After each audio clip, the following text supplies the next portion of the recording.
Hey, good morning. We're here with Hannah Wynick from Core Financial Paraplanning Limited. How you doing, Hannah? I'm good, thank you. Are you? Yeah, really well. Thank you. Thank you very much for joining us this morning. Good to have you with us. So, if you'd like to kick things off and tell us a little bit about who you are, what you do, and how long you've been doing it for, please. I have run Core Financial Paraplanning Limited for the past 12 years. It's actually been going a little longer. So paraplanners are, I suppose, a new part of the financial services industry. So we sort of work between administration and financial advisors. And so we support the advisors in all their sort of behind the scenes work. So as they go out and meet with the clients, and then they need to prove why they're recommending what they're recommending to each client, we're the ones that will go away, do the research, provide everything that they need to prove to the client that they're recommending the best pension or investment for them. And that's where we come in, because we do that work for them, really. Brilliant. 12 years. So quite a long time there in terms of running a business and having the business support there. So that's obviously covered the pandemic and the last sort of 2-3 years. So what was the biggest impact of that for you in the sector that you work in?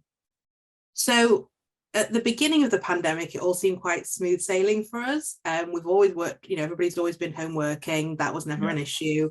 However, ironically, what we did find is that with things like Zoom and Teams, etc., our clients, our advisors were able to see a lot more clients a lot quicker. They weren't having to go and drive 3 hours, there and back. So the amount of work that actually started to come to us, it's not a bad problem to have. But the speed in which the work was coming, we had to sort of say to some advisors, we know it's brilliant for you that you can see 5 clients a day rather than 2, but actually we're still the same team and we can only work at the rate that we've always worked. So it was having that, I suppose, quite an awkward conversation, because they all got a little giddy that they could do all this extra work. To say, actually, we want to support you and we want to be able to still do what we're doing for you, but we need you to sort of slow down or appreciate that our timescales will be a little longer. So it was a bit of a, once that conversation had been had, it was fine, but it was a tricky one to cover at first. A bit of a challenge at the time. Were there any actions that you took as a consequence that you've kind of kept? So did you increase capacity or anything like that, or did you have to kind of look at overcoming the challenge, and then did you stick with that kind of amount of work? How's it kind of panned out for you? Yeah, we've increased the people, the capacity within the people that work for it. We've taken on staff, and we've got some outsourced staff now, which has been really helpful.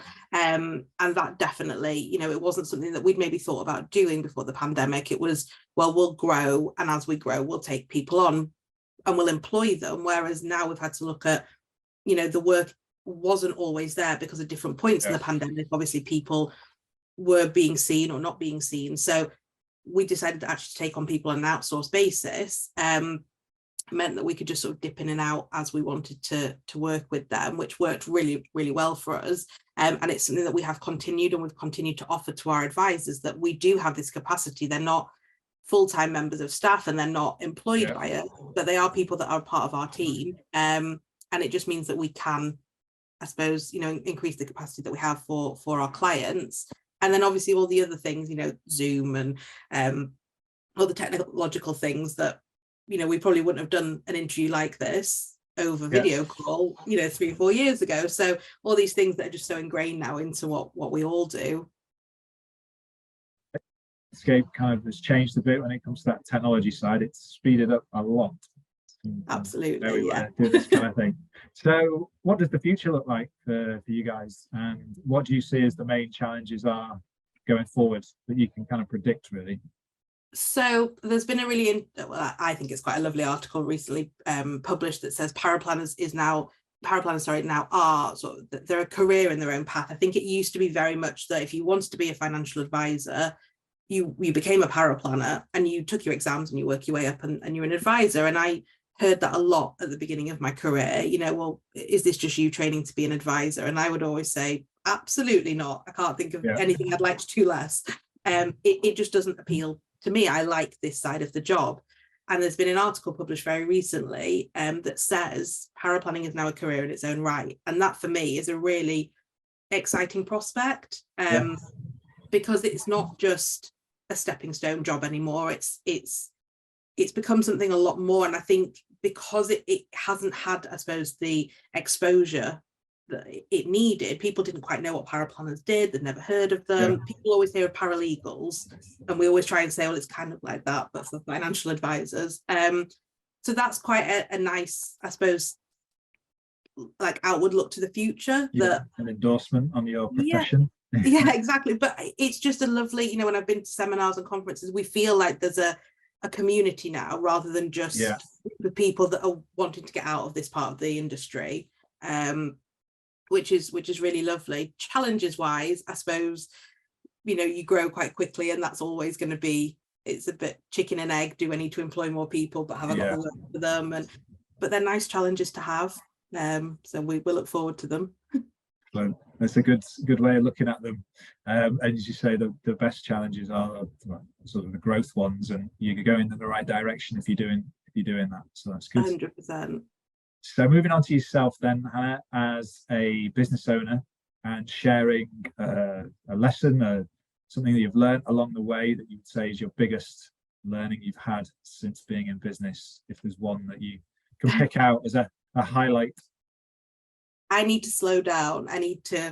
All the people that I work with would tell me the same. I get an idea, and then that's it, I'm off. But actually, I suppose if the pandemic's taught me anything, it's take a step back and, you know, look at it again tomorrow, you know, and don't rush into things, because as the business grows, and as, you know, I've never run a business before this. I definitely did not expect to be in financial services. It was not where I was heading at all. And so we've kind of just muddled our way through. But as we start to really, really grow and have other people that I'm responsible for, and as that's, you know, taken off, I need to take that step back, just take a breather, just slow down a little bit, and then look at something with a fresh pair of eyes and make sure it's still the right decision going forward, because it's not just me that it's affecting anymore, or me and a couple of people. It's a team. Good stuff. Thank you. Good share on that. A lesson for plenty of people there, I'm sure. So in terms of piece of advice that you would give to someone, again, it could reflect on what you've just said, but someone starting out in business, a younger person, or perhaps meeting yourself at 18, starting out on your journey, what piece of advice would be the best you could give? One, and I actually use this with our financial advisors, is if you need to take somebody on as part of your team, if you need to do something, I feel that it's very, very important that you should have done that job first. So as an example, we've had financial advisors in the past who've come to us and said, we want you to come and do some work for us. We're new within the company that we're working for, and can you just, you know, crack on and do the work? And we can, with pleasure. But I always will say, do you know how the process works? Because it's very easy when you're at this level to think that things that you don't do take 5 minutes or take half an hour, when in reality they could take an hour or 2 hours or all day. So I feel that, like, and I would say this to myself, you know, like you say, is looking at a younger version of myself, make sure you've done the work so you know what it entails. Even if you've only done it once or twice, but you still have an appreciation then for the people that are doing that. And I think that that's really important. And I think a lot of people come into any business and to any job, and they and I know this from working in admin much earlier in my career, that a lot of people will come in, they've never done the administration of a role, and there is still a little bit of an imbalance that, like, oh, it's only admin, it takes 5 minutes. And I feel that if you've never actually done that part of the job, it's really, you know, crucial that you understand at least what they're doing, so that you know how it will impact further up the line, really. Sure. Thank you very much for that, and empathise with that. You don't want to have a disconnect. I suppose it goes down to communication and ensuring everyone's clear on what each role is responsible for, and how long things take. So it's a good share. Thank you. So in terms of inspiration that you use to do what you do, or perhaps just throughout kind of your career, really, what is it that you use for that? So it could be, do you read books, anything recommended, or listen to things, or it could be your clients and customers, friends, family, anything that you feel worthy of note of sharing for inspiration? So there's some amazing podcasts out there, and there's probably too many to kind of like name check or whatever. I'd probably get them wrong anyway, and that would be embarrassing. But having kind of thought about this a little bit, as I said, this wasn't a career I was going into. My dad was a financial advisor, and dear God, I was not following his footsteps. You know, I love my dad dearly, but it looked like the worst. And I was not going into finance. It was so boring, and I love what I do. And I kind of feel that when I've thought about kind of, I suppose, the person that's inspired me, it sounds a bit cliche, but who I was 20 years ago when I was just coming out of school and not knowing what I want to do, I feel that every time this business makes a step forward, it's because that person sort of pushed me, and I want to sort of make her, she's behind me clearly when I'm doing this, I kind of want to make her proud, that she didn't know what she wanted to do, and she was very adamant that, you know, I was on one path and then that path didn't work, and it was like, well, what the hell do I do with my life now? And actually now that I have a path and I have a business and it's all going very well, you know, I feel that that sort of pushes me forward every day, that I want to make that past version of myself proud of who I am now, as cliche as it sounds. No, I get it. I think I've not sort of heard that perspective put forward like that, as sort of making your past self proud of yourself, if that kind of makes sense. But it does, like when you're describing that, I was like, I can see how that works. So that's a great share. Thank you very much. And then lastly, in terms of mentioning about your business, if there's any latest news or stuff that you want to share that's worthy of note, again, that's kind of maybe just directed towards the website about what you do or what you've been up to, feel free to share. So obviously, if there's any financial advisors out there that need some paraplanning help, we're at corefinancialuk.com. One of the things that we're doing at the moment, and we're trying to run this every 3 months, is we run a charity drive along with a company called the Wonder Foundation, who provide education and sort of training paths for women all over the world who are maybe in need of better education or sort of a start in their career.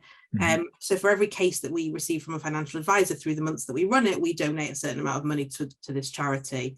And sometimes the advice will also match that, which is obviously a nice added bonus. So for us, that's a massive, you know, we're a female run business. We support other women in business. That's a really important thing to us. But at the moment, if there are any advisors that are out there, I know it's coming up for Christmas, but we are still running the charity drive through December. So that's quite an exciting thing. Fantastic. Hannah, thank you very much. It's been an absolute pleasure talking to you. Thank and you. I wish you all the best with it. Thank you very much.